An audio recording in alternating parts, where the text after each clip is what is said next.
दोस्तों, नमस्ते। स्वागत है आप सभी का हमारे इस जीके एक्सपोर्ट चैनल में। दोस्तों, आज मैं क्लास लेके आया हूँ राजस्थान की अंदर जितने भी एग्जाम होते हैं, राजस्थान कर्मचारी चयन बोर्ड कराती है या फिर आरपीएससी कराए, उसके अंदर पूछे गए क्वेश्चनों को। बहुत ही इंपॉर्टेंट क्वेश्चन है जो बार बार एग्जामों के अंदर पूछे जाते हैं। तो फिर आपको इन एग्जामों के अंदर ये पूछे गए क्वेश्चनों को आपको एक बार पढ़ के ही एग्जाम के अंदर जाना है, क्योंकि ये इंपॉर्टेंट क्वेश्चन है, हर एग्जाम के अंदर पूछे जाते हैं। तो चलते हैं क्वेश्चनों की ओर, बने रहना अंत तक, इसके मत कर लेना। और मैं आपको बता दूं, आप हमारे यूट्यूब चैनल पर अभी न्यू हो तो यूट्यूब चैनल को आप सब्सक्राइब कर लीजिए, वीडियो को लाइक कर दीजिए, दोस्तों के साथ शेयर कर दीजिए।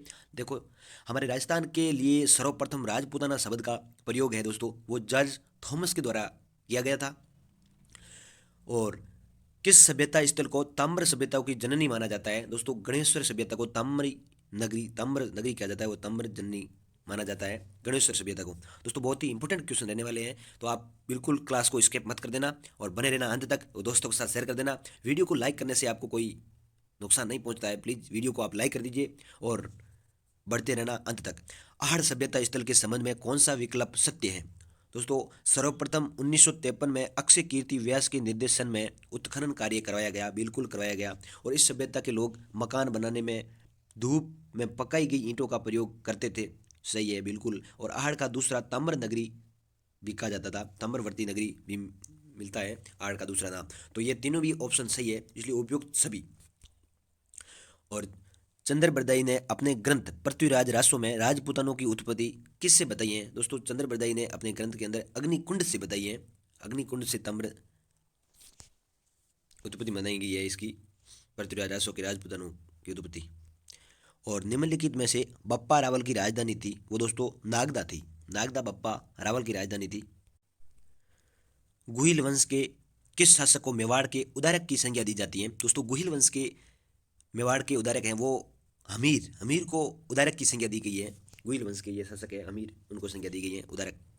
और महाराणा सांगा का समाधि स्थल है वो दोस्तों मांडलगढ़ है। मांडलगढ़ है जो महाराणा सांगा का समाधि स्थल है।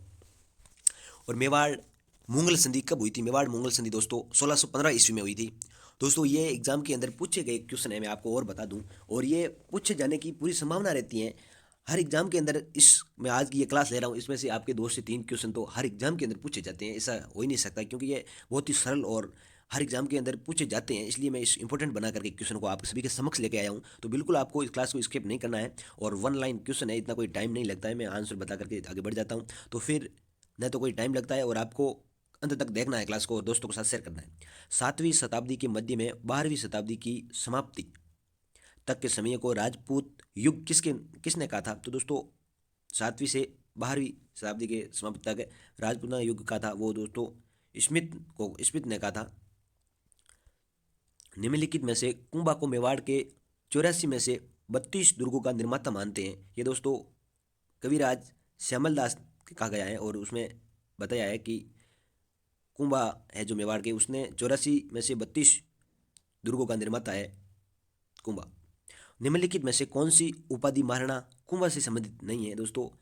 तो दान गुरु, राजगुरु और अभिनव भट्टाचार्य, ये दोस्तों कुंभा के संबंधित है, और ये हिंदू पद है, ये कुंभा से संबंधित नहीं है महाराणा। महाराणा राज सिंह को 6000 जात एवं सवार का मनसब किस मुगल शासक के द्वारा प्रदान किया गया दोस्तों? ये औरंगजेब के द्वारा प्रदान किया गया था राज सिंह को 6000 जात एवं सवार का मनसब। निम्नलिखित में से कौन सा कथन सत्य नहीं है दोस्तों? हल्दी घाटी का युद्ध 18 जून 1576 को हुआ था, बिल्कुल ये राइट आंसर है हमारा। और मुगल सेना के अरावल का नेतृत्व जगन्नाथ कच्छावा कर रहा था, बिल्कुल मुगल सेना के ये जगन्नाथ कच्छावा नेतृत्व कर रहे थे। और प्रताप को संकट में देखकर जाला बीदा ने प्रताप का मुकुट धारण कर युद्ध जारी रखा, बिल्कुल। प्रताप जब घायल हो गए थे तो जाला बीदा ने महाराणा प्रताप का मुकुट धारण करके युद्ध को जारी रखा, और ऐसे उनको नहीं पता चला कि ये महाराणा प्रताप है या फिर जाला बीदा है। तो इसका गलत आंसर दोस्तों ये होगा, प्रताप की सेना के अरावल दस्ते का नेतृत्व हसन खां मेवाती कर रहा था, बिल्कुल ये नहीं है। तो इसका करेक्ट आंसर दोस्तों सेकंड माना जाएगा। और निम्नलिखित में से कौन सा विकल्प सत्य नहीं है दोस्तों? इसके अंदर ये तीनों ऑप्शन हमारे सत्य है, क्योंकि हल्दी घाटी युद्ध को अबुल फजल ने खमनोर का युद्ध कहा था, बिल्कुल कहा था। और हल्दी घाटी युद्ध को बदायूनी ने गोगुंदा का युद्ध कहा, बिल्कुल। हल्दी घाटी के युद्ध ने को बदायूं ने गोगुंदा का युद्ध कहा था। और अजूबा भारत के लेखक डॉक्टर महेंद्र भानावत हैं, और ये भी सही है, तो इसके अंदर असत्य कथन नहीं है, इसमें से कोई नहीं, ये आंसर सत्य होगा। राजसिंह को राजपूताना का कारण की संज्ञा किसके द्वारा दी गई, तो मुंशी देवी प्रसाद के द्वारा राजसिंह को राजपूताना बताने का कारण की संज्ञा दी गई थी।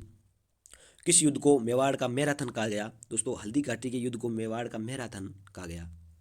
और हल्दी घाटी युद्ध को किस विद्वान ने खमनोर का युद्ध कहा था, दोस्तों अबुल फजक ने खमनोर का युद्ध कहा था हल्दी घाटी के युद्ध को। और दोस्तों मैं आपको और बता दूं, हमारे यूट्यूब चैनल पर आप न्यू हो तो प्लीज़ हमारे यूट्यूब चैनल को आप सब्सक्राइब कर लीजिए, और वीडियो को लाइक करना ना भूलें। वीडियो को आप लाइक कर दीजिए, देखते हो तो वीडियो को लाइक बटन दबा दीजिए, और वीडियो पर न्यू हो तो वीडियो को आप सब्सक्राइब कर लीजिए। अकबर द्वारा महाराणा प्रताप से बातचीत हेतु भेजे गए दूतों का सही क्रम है, दोस्तों अकबर द्वारा महाराणा प्रताप से बातचीत करने के लिए सबसे सर्वप्रथम भेजा था वो जलाल खां को भेजा था, और उसके बाद में मानसिंह को भेजा था, उसके बाद में भगवंत दास को भेजा था, और अंत के अंदर टोडरमल को भेजा था। ये इसका सही क्रम है, और ये दोस्तों क्वेश्चन पूछा जाता है एग्जामों के अंदर, हर एग्जाम के अंदर नहीं है तो 4 एग्जामों में से 2 एग्जामों के अंदर ये मिलता है अपन को सवाल। किस राजपूत राजा ने हरिनाथ, सुंदरदास, जगन्नाथ जैसे विद्वानों को संरक्षण प्रदान किया था, दोस्तों आमेर के महाराणा मानसिंह द्वारा ये संरक्षण प्रदान किया गया था। और बीकानेर के राजा राय सिंह को 1593 ईस्वी में किस अभियान पर भेजा गया, दोस्तों थट्टा अभियान पर भेजा गया था। और किल हॉर्न ने किसकी विद्वता की प्रशंसा करते हुए स्वीकार किया कि वह उन हिंदू शासकों में से एक व्यक्ति था जो कालिदास और भवभूति की होड़ कर सकता था, भवभूति और कालिदास और भवभूति की होड़ कर सकता था। ये दोस्तों था तो वो हिंदू शासकों में से विग्रहराज चतुर्थ था, ये एक ही व्यक्ति था जो कालिदास और भवभूति की ओर कर सकता था। चौहान शासक अर्णोराज के संबंध में कौन सा विकल्प सत्य नहीं है, दोस्तों ये तीनों ऑप्शन बिल्कुल सत्य है, पर चतुर्थ ऑप्शन है कि गुजरात के शासक कुमारपाल चालुक्य को परास्त किया था, बिल्कुल अर्णोराज ने परास्त नहीं किया था। और निम्नलिखित में से कौन सी रचना महाराणा कुंभा की नहीं है, दोस्तों संगीत राज महाराणा कुंभा की है, संगीत मीमांसा महाराणा कुंभा की है, और शुद्ध प्रबंध ये भी महाराणा कुंभा की है, पर एकलिंग महात्म्य ये बिल्कुल नहीं है। इसका करेक्ट आंसर डी होगा। अकबर ने 1564 में किसके नेतृत्व में सेना भेजकर जोधपुर पर अधिकार कर लिया था, दोस्तों हुसैन कुली खां को भेज करके अधिकार कर लिया था। तो दोस्तों बस आज के लिए मैं ये इतने ही क्वेश्चन बनाए थे, और इंपॉर्टेंट क्वेश्चनों की ये इतनी क्लास थी जो एग्जाम रिव्यू के मान लो या फिर एग्जामों के अंदर बार बार पूछे जाने वाले क्वेश्चनों को पूछने की संभावना रहती है इन क्वेश्चनों को, तो ये मैं लेके आया था। और आज के लिए बस इतनी क्लास थी, और हमारे यूट्यूब चैनल पर आप नहीं हो तो यूट्यूब चैनल को आप सब्सक्राइब कर लीजिए, वीडियो को लाइक कर दीजिए। मिलते हैं अगले वीडियो में, जब तक मस्त रहो, मजे करो। Thank you so much.